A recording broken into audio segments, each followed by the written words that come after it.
J'ai 84 ans, je suis toujours actif, vous verrez pourquoi tout à l'heure. J'ai une formation d'ingénieur, mais j'ai fait tout mon parcours en partant comme ouvrier, comme un CAP, un brevet professionnel, un brevet de technicien. Puis après, j'ai eu le titre d'ingénieur. J'ai travaillé en fonderie pendant 12-15 ans. Ensuite, j'ai été banquier. Bon, ça va vous amuser. C'est les circonstances de la vie. C'était surtout pour le dynamisme, un problème d'animation et de formation. Ensuite, j'étais promoteur aux États-Unis. Vous voyez, on a baroudé pendant 6 ans. Et ensuite, je suis revenu en France pour faire de la promotion immobilière dans le sens de la rénovation des vieux monuments. En l'occurrence à Paris, en province, pour profiter de la loi de Bray de l'époque. Mais pendant toute cette époque, j'ai toujours aimé les jardins. J'avais toujours parallèlement une planche à dessin et des activités pour faire des jardins, soit autour des immeubles ou des maisons ou des propriétés que je rénovais. Mon amour des jardins est venu de ma petite enfance. J'étais élevé à la campagne, c'était la guerre, donc on travaillait dans les champs et j'ai toujours aimé la nature. Et j'en ai fait à partir de l'âge où j'ai pris ma retraite d'ingénieur et de banquier à 65 ans. Je n'ai exercé mes activités que dans les jardins. Aujourd'hui, on m'appelle le troubadour des jardins.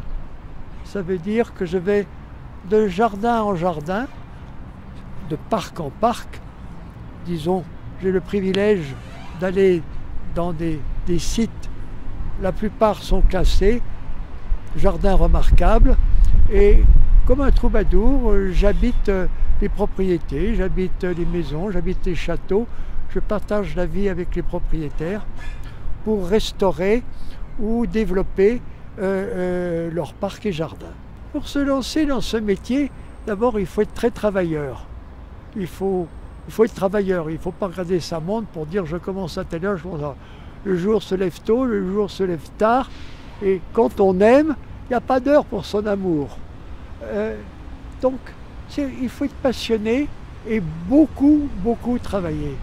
Et c'est pas beaucoup travailler, c'est-à-dire pour apprendre, pour travailler à l'ombre, non pas à l'ombre, mais à la compagnie et à la générosité des professionnels compétents, ce qui n'est pas facile toujours à trouver, car un vrai professionnel des jardins, aujourd'hui, c'est pas courant. Il y a beaucoup de coupeurs de gazon, il y a beaucoup de tailleurs de haies, mais des créatifs jardiniers, c'est plus rare.